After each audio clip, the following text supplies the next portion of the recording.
આજ સવારથી સતત ચર્ચાનો વિષય બન્યા છે દિલ્હીના મુખ્યમંત્રી, કારણ કે દિલ્હીના મુખ્યમંત્રી રેખા ગુપ્તાને રાજકોટના એક વ્યક્તિ દ્વારા અચાનક લાફો મારતા મામલો ગરમાયો છે। લાફો મારનાર રાજકોટના વ્યક્તિ હોવાનું બહાર આવ્યું છે, પણ શું કામ લાફો માર્યો, કેવી રીતે સીએમ સુધી આ વ્યક્તિ પહોંચ્યો, તેની વિગતે વાત કરવી છે। નમસ્કાર, BS9 TV ન્યૂઝમાં આપની સાથે હું ભગવતી વિશાવડિયા। દિલ્હીના મુખ્યમંત્રી રેખા ગુપ્તા આજે સવારે પોતાની કેમ્પ ઓફિસમાં લોક દરબાર કરી રહ્યા હતા, ત્યારે અચાનક એક શખ્સે તેમના પર હુમલો કરી દીધો।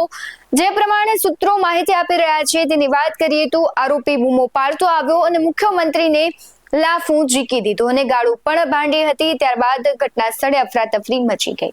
જોકે બાદમાં પોલીસે તરત જ હુમલાખોરની ધરપકડ કરી લીધી છે અને આ મામલો પૂછપરછ સુધી પહોંચી ગયો છે। જોકે હજુ સુધી આ હુમલો કેમ કરવામાં આવ્યો તે વિશે કોઈ કારણ સામે નથી આવ્યું, પરંતુ આ ઘટનાને મુખ્યમંત્રીની સુરક્ષામાં થયેલી મોટી ચૂક માનવામાં આવે છે।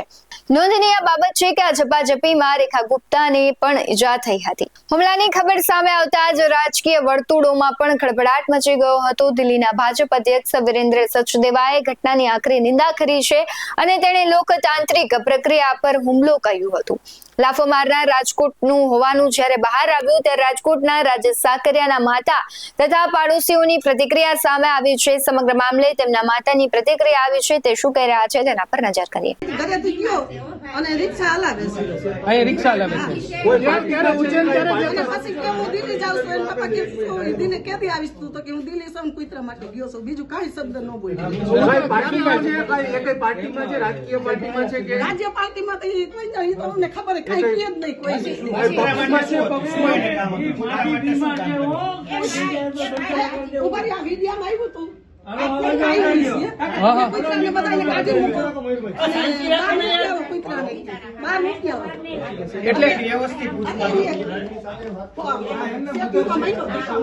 અરે પણ ભૂલ તો માથે નો નાખ્યા નંદુમારભાઈ ભાઈ કૂતરા પ્રેમી હતા, એટલે કૂતરાનું કારણે શું કેશો? કૂતરાનું જ છે, અને કૂતરા ગાયનું એવું બધું ચકલાન શહેરનું ઈ જ કામ કરે। ગાયની કુંડલી ધોઈને પાણી પાય, લીંબુ નાખે, રોટલા પડ્યા હોય ગામ શેરીના બધાને રોટલા લઈ જાય, બરાબર। હા ઈ જ કામ। એટલે દિલ્હી શું કામ ગયા કઈ ખબર છે તમને? દિલ્હી શું કામ ગયા કઈ ખબર ના, છે? ઈ કાંઈ ઉજ્જૈન માટે ગયા એમ ખબર। પણ ઉજ્જૈન તું વચ્ચે યાર, હવે ઉજ્જૈન ગયો ઈ બધાય પૂછે પણ તારે પૂછવું પણ હું કઈ લોજિકલી તો પૂછી યાર, ઉજ્જૈન નું વચ્ચે ગયા કેદી ગયો તો જાણવું પડે।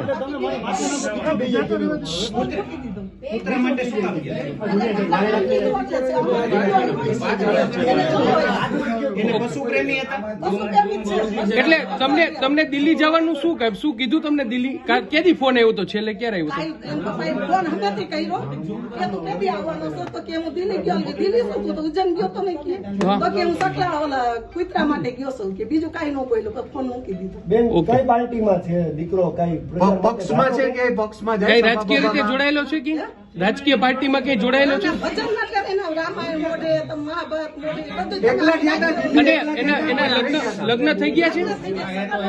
કેટલા છોકરા? એક જ દીકરો 17 વર્ષ। અહીંયા રહીએ છે કે અમે ભેગા જ છીએ બધા। બધા ભેગા છે? ઓકે, કોઈની હારે ગયા છે દિલ્હી? ભાનુબેન, ઓકે। રાજકોટમાં રહેતા રાજેશ ખીમજી નામના 41 વર્ષીય વ્યક્તિએ છે તે દિલ્હીના મુખ્યમંત્રીને જાહેરની અંદર ફડાકો માર્યો ને તે બાદ જે ધમાસણ થઈ ત્યારે એનું ઘર હું આપને દેખાડીશ કે જે રાજકોટ ખાતે આવેલું છે। રાજકોટ ખાતે આવેલું આ એમનું ઘર છે કે જ્યાં તેઓ વર્ષોથી રહેતા હતા।